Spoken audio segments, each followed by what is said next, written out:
Just sit down and chat with you here a little bit. Thinking of just talking to you about some good guys and some bad guys and some medium guys and in connection with the Indians. First good guy I'm going to talk about is my dad. My father was a kid with 5 grades of education, had a tough way to go, lived in Chelsea, and he quit school.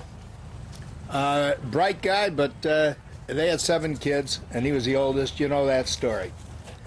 And he had a corner, the intersection of Boylston Street and Massachusetts Avenue in Boston.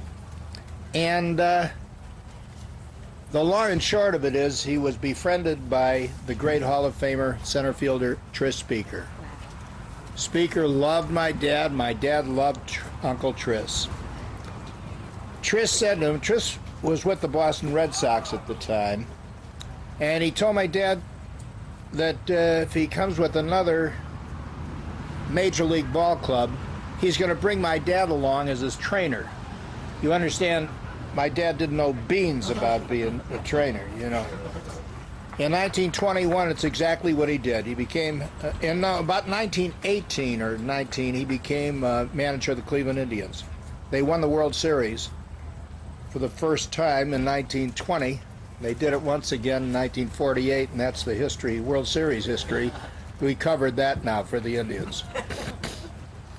And he brings my dad along, and he went to night school at Cleveland College, worked with physicians and surgeons at University Hospital, and became known as one of the best, if not the best, trainer in organized baseball. Today, it's unheard of. You'd have to have a PhD, if not an MD, a physiology degree, something, to become a trainer of a ball club like that. And through the whole life, I was born 5 years later there, in 1926. And Dad passed away in 49, had a massive heart attack, and that was it. I was my first year of law school at the time. Anyhow, we had ball players over all the time. Vic Yelp, who I grew up with also, we've known each other for 60 plus years, since we're about 14 years old or so, 65 years old. And the guys had come over the house, and ball players, you know, my mother was a great hostess with them. And she was something, wasn't she? And the guys would come over, and the kids would come over and get autographs and everything. They were thrilled out of their mind to meet Jim Hegan, Feller, Bob Lemon, Hank Greenberg's over. Everybody came over. It was never a problem for my mother. There was no money there, but she never had a problem with having anybody and everybody over. And I think probably the biggest lesson I learned in connection with the life in baseball is that you can have your name in headlines every day of the week. You can still be a creep. Now, there weren't many. Fundamentally, most of the guys were terrific guys, but there were a few who were really NG. I'm going to give you the champion shortly, but before that, let's talk about good guys. Good guy was like Joe Gordon, fabulous gentleman. Story, for example, of Larry Doby when he joined the club as the first black to enter the American League, following Jackie Robinson the year before, you all know. He came in the locker room. All the players were standing up. They were told to address him. Vec told everybody to stand up, meet Larry Doby, our new player. Joe Gordon extends his hand, shakes his hand, wishes him well, and they go down, though, the locker room, and the discrimination, the racism was so terrible at the time. There's barely anybody else that even put their hand out. Doby probably had a tougher time breaking in than did Jackie Robinson. Tougher. He, for example, at the Shoreham, where Mark Russell's the headliner for the last quarter of a century or so, he couldn't even sleep at the hotel. Or wait, I'm not sure if we're at the Shoreham or the Wardman Park. It might have been the Wardman Park. Which one has... What year are you talking about? Because, 47. Yeah, well, yeah, it could have been either one. They were right next to each other. One with columns in front of it. Did they all have columns? Warden Park. Anyhow, he had to go and sleep somewhere else. He couldn't get in there to have a night's sleep, stay over. Just to show you the difference in attitude. He couldn't go to lunch. I mean, he never had people go to lunch somewhere. He couldn't join them for lunch. It's unbelievable. Anyhow, that was that. The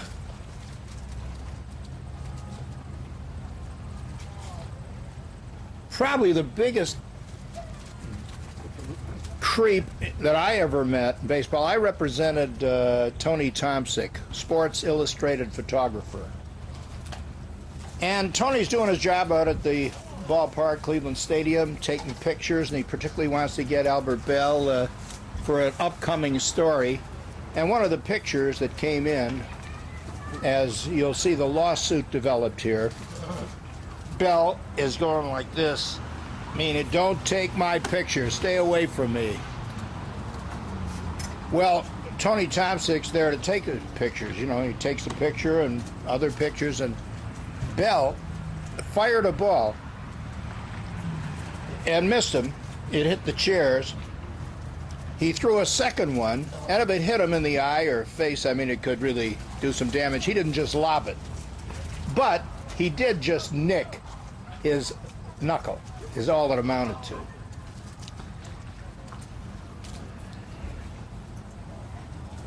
I brought the action against him for this nominal damage. I've been a litigator, personal injury lawyer since 1951.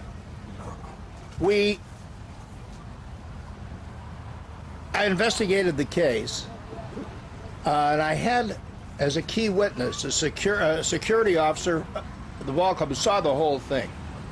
A guard there who moonlighted. His real job, his full-time job, was as a corrections officer in Lorain County at a prison institution. Did I ever tell you this story, Vic? This guy was a witness to the whole deal. Bell, whose deposition I took, I asked him, well, Mr. Bell, oh, and by the way, I'll get a little ahead of that. When he came in the office, show you the attitude of the guy. Talk about a racist in reverse. He was probably the meanest guy I ever saw. And he came in, we had pictures. I had pictures that my dad was given from all the players, Williams and DiMaggio, Keltner, Feller, everybody up and down the corridors of my office. They were great. In fact, I just donated all of these to the Western Reserve Historical Society. Did I tell you that, Vic? And Vic knows all my stories, anyhow. The windup is that he comes in with Mr. George Masserino, fine defense lawyer there. Masserino says, Mr. Bell, this is Mr. Weisman, and I can see he's not going to put his hand out to say hello, you know, and neither did I. You know, we sat there looking at each other. I said, if you like, might be of interest to you to see some pictures while the ladies are getting the conference room set up with whatever. So maybe get a kick. So he goes down, they go down a few minutes, so we're ready. I said, did you find anything interesting there? Where's the picture of Larry Doby? I said, well, Mr. Doby never sent me a picture. My brother happens to have one that he did send him. But here's Larry Doby right here. In fact, there was a picture, the World Series team, 48. Here's Satchel Paige, Larry Doby. They happen to be right next to each other, and the rest of the 48 series people. He said, no, I don't mean that. I mean, where's the 8x10, he says, Bell. Yeah. The windup is, we sit down, questioning went something, you know, like this and part of it. Mr. Bell, what was your occupation? I was playing baseball, a professional ball player. And you had a contract with the Cleveland Indians, did? Oh, yes. Now, you were engaged by the Indians to play baseball, you say? Weren't there some other jobs that you did, too? Did you have some other jobs? No. Well, I mean, like administrative-wise or personnel-wise? Do you have something to do with who functions where in the stadium? No. I said, well, on what basis, then, would you suggest that Tony Tomsick or any other photographer shouldn't take your picture. You know, it was fun. Anyhow, they made an appropriate economic apology for this nothing injury, believe me, and I can't tell you what it is because there's a gag order on it, you know. But that's 30 years of statutes run. Yeah. No. But anyhow, there's a guy, the corrections officer, and this was the key note on Bill. He not only had some kids throw some eggs at his house or something like that, and he's running, he's screaming, "I'm going to kill those kids," Halloween thing. The corrections officer, who was my witness and saw the whole thing, he said, and I have a written statement substantiating this, I have been in touch during the last 20 years or so, and he was a catcher himself. It was interesting, that witness. I've been in touch with some of the meanest, most vicious murderers, rapists, pedophiles, you know. I never met anybody as miserable as Albert Bell. He said he used to see him all the time at the ballpark, going there too. Absolutely miserable. Anyhow, enough on bad guys. Hey, Olaf, 1948. Happen to have the picture you were talking about. Which one? Right there. That's the team picture. Your dad's in it. Oh my God! Is that? Yeah. Oh, that is the picture. Betty, tell them the story about Bob Feller when he first came to Cleveland. With Harder? No, when he used to. Your mom, dad showed him how to. Oh yeah. The dinner table. Oh yeah. Yeah. Well, Feller, who was a real good kid, came from Van Meter, Iowa.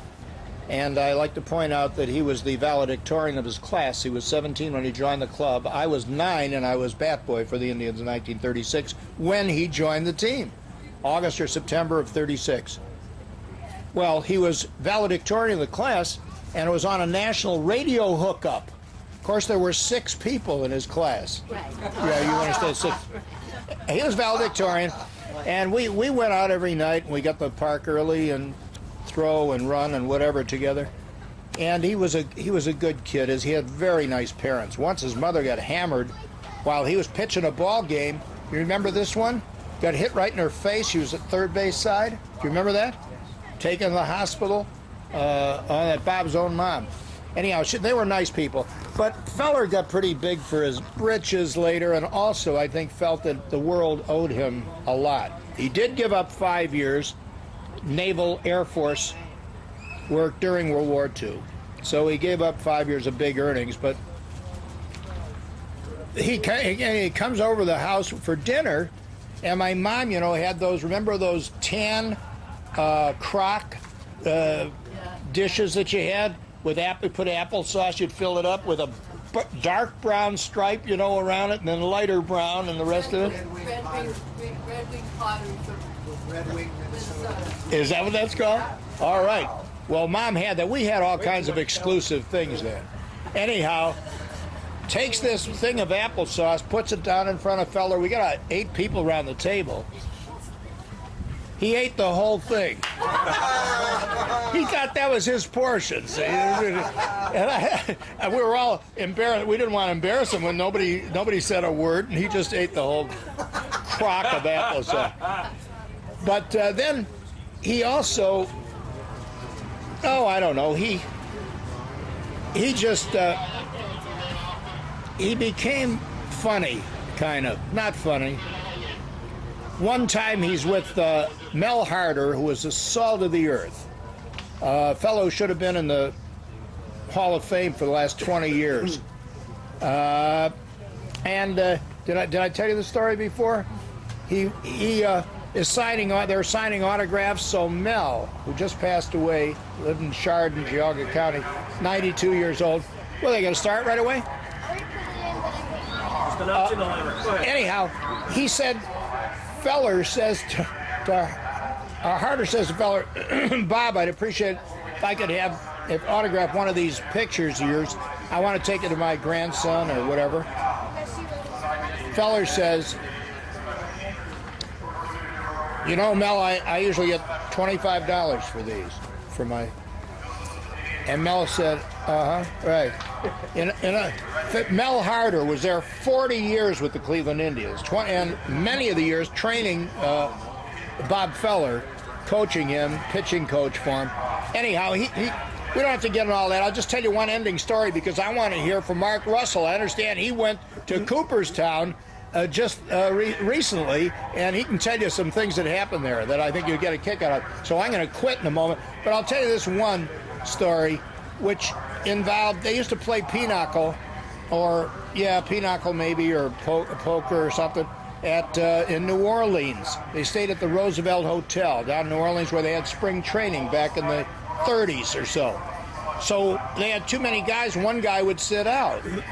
And one of them that sat out this time was Jim Bagby Jr., pitcher. Remember that name? Right-hander. And he had a cleft palate, unfortunately. You know what I mean? He had a cleft palate. So he gets on the phone. They're playing, but they hear him on the phone, and he calls home, and he says, Hi, sweetheart. Guess who this is? Which, I mean, well, you had to be there, I guess. My dad said they all fell down off the table. It ended the whole card game that night. They could have, guess who this is? Yeah. Anyhow, I could tell you, we could talk for a long time. I'd like to some other time, but we want to see a ball game. And Mark, we want to hear about that Cooperstown. Mark's signing autographs. He's signing autographs. No money for those autographs. Allow him to come in the house.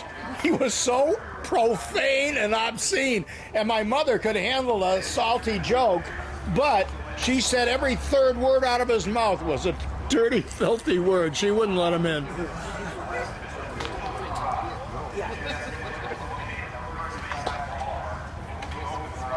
We got what's going on right now is Ben, Mr. Jammer himself, fill these things out. He's got lots of PA, coal miner guy who was manager of the Cleveland Indians, and he wrote in my autograph book. Shows you, I was probably 10 years old or 11.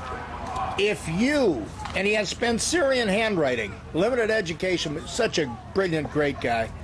If your lips would keep from slips, 5 things observe with care. Thank you, sir. Of whom you speak, to whom you speak, and how, and when, and where. Stephen Francis O'Neill. Is that a nice one? I always remember that from my autograph book. Mark, tell us about that. Just a couple stories. I don't know how many of you have been to Cooperstown. Well, hold on. Would you please go on stage? I haven't been in a tent in a long time. Hallelujah, brothers and sisters. Well, my wife and I had a private tour, and there's a room there, the Bart Giamatti Library, and there are 3 guys at computers, and their job is to take the incoming calls from people who want statistics. They want questions, maybe sports writers, maybe somebody writing a dissertation or a thesis, and that's what they do. And they've got all the information right at their fingertips, and so that's why they're there, to answer questions from sports writers and scholars, and also drunks in bars with $20 bets. So the guy who was taking us around, he loved his job, and you have to not only know all about baseball, but you have to know how to run a museum. So when he got the job a couple of years ago, his wife wasn't too thrilled with this, and he's bragging about all the facilities, and you're just in heaven if you like baseball. So that night, she wanted to watch a movie, and he wanted to watch a game, and the movie Pride of the Yankees was on, so they compromised and watched the movie. Gary Cooper as Lou Gehrig, and his wife was played by Teresa Wright. And there's a scene in there where Gehrig is starting to get famous, and his wife's starting to keep a scrapbook. So they're watching this at home, and his wife kind of needles him a little bit. She says, "Have you got that scrapbook?" And he says, "I'll check on it." So he goes to work the next day. That night he comes back home, he says, "Yes, we have Lou Gehrig's scrapbook, and we also have the scrapbook they used in the movie." So they were going through, they have every contract in the history of baseball, every single contract. down in the vault, because you know they got Social Security numbers there, so they have to be careful letting it out. So they gave a young intern a pile of contracts to go over. He said, go through. We don't know what's in here. See if anything rings a bell with you, and then call us. So she's going through the stack of contracts, and here is a guy called Eddie Geidel. She said, here's an Eddie Geidel. And he said, what's that? And she says, well, I don't know. It says something about a midget contract. He said, what? It's a midget. It's Eddie Goodell, the one that, what's his name? That Bill Vex sent in. And that's how they found the gun. And one more thing. I asked him, I said, what do you do with people who just walk in here with stuff? You know, they found in the attic, and he rolled his eyes. He said, oh, you wouldn't believe it. He says, it's really a pain. You got to listen to them, and it's worthless junk they bring in. They found in the attic. But, he says, every once in a while we strike gold. We strike gold, because there was a lady came in, a Japanese-American lady, and she came in with this battered old scrapbook, and we looked at this thing, and it is the only record of the teams that were playing in the internment camps at the beginning of World War II that she brought in. Didn't know if it was worth much, if they were interested or anything like that. Yeah. So that's it's a wonder if you've never been there. Yeah, and you knew where I was going with that Goodell story. Yeah. Well, it was a wonderful place. Yeah. So thank you for coming. You've been a wonderful audience, and I appreciate it. Thanks, Fred. Thanks, Mark.